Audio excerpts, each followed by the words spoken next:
লক্ষ টাকার গাঁজা বাগান ধ্বংস। কিন্তু প্রশ্ন, পুলিশ পৌঁছানোর আগে কারা কেটে নিয়ে গেল গাঁজা?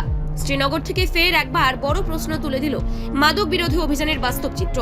শ্রীনগর থানার পুলিশ আজ টিএসআর ও সিআরপিএফ এর যৌথ অভিযানে আনন্দনগর ভারত সদার পাড়ার ফরেস্ট লেন এলাকা থেকে প্রায় ৩ লক্ষ টাকার গাঁজা বাগান ধ্বংস করার দাবি করলেও অভিযানের মাঝেই সামনে এসেছে একাধিক গুরুতর প্রশ্ন। মোট 7 জমি জুড়ে প্রায় 1500টি গাঁজা গাছ কেটে নষ্ট করা হয়। কিন্তু আশ্চর্যের বিষয়, পুলিশের অভিযানের আগেই বেশ কয়েকটি জায়গা থেকে গাঁজা গাছ কেটে সরিয়ে নিয়ে যায় চাষিরাই। তাহলে প্রশ্ন উঠছে, পুলিশ আসার আগেই খবরে আগেভাগে কে দিল? গাঁজা চাষিদের সঙ্গে কি প্রশাসনের ভেতরের কেউ জড়িত? যেখানে সরকার প্রতিদিন মাদক মুক্ত ত্রিপুরার ঢাক পেটাচ্ছে, সেখানে বাস্তবে দেখা যাচ্ছে সম্পূর্ণ উল্টো ছবি। ফরেস্ট লেনের মতো এলাকায় দিনের পর দিন গাঁজা চাষ চললেও প্রশাসনের টনক নড়ে না, আর অভিযান হলেই সাফল্যের গল্প।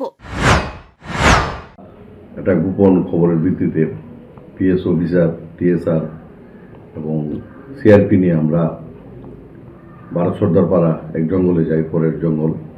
সেখানে গিয়ে আমরা সার্চ করার পরে 3টা প্লটে গাঁজা চাষ দেখতে পাই এবং সেগুলিকে আমরা কাটিং করি এবং কাটার পরে এগুলিকে আমরা আগুন দিয়ে পুড়িয়ে দিই এবং এগুলি অনুমান 3টা প্লটে 7 থেকে 8 কানি হবে অনুমান, আর গাঁজা হবে 1500-এর মতো গাঁজা গাছ।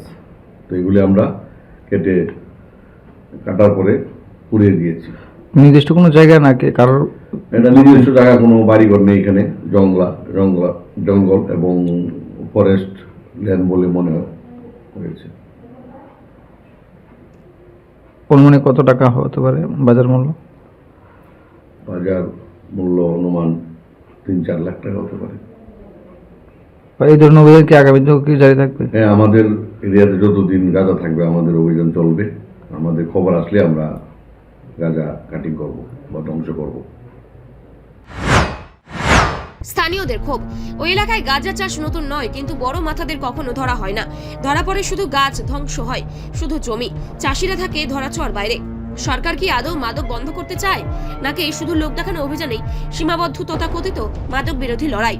আর গাঁজা গাছ কাটা হলো, কাল আবার নতুন করে গজাবে। কারণ যতদিন প্রশাসনিক গাফিলতি, রাজনৈতিক মদত আর দুর্নীতির ছায়া থাকবে, ততদিন এই ধরনের অভিযান শুধু লোক দেখানো নাটক হয়েই থেকে যাবে।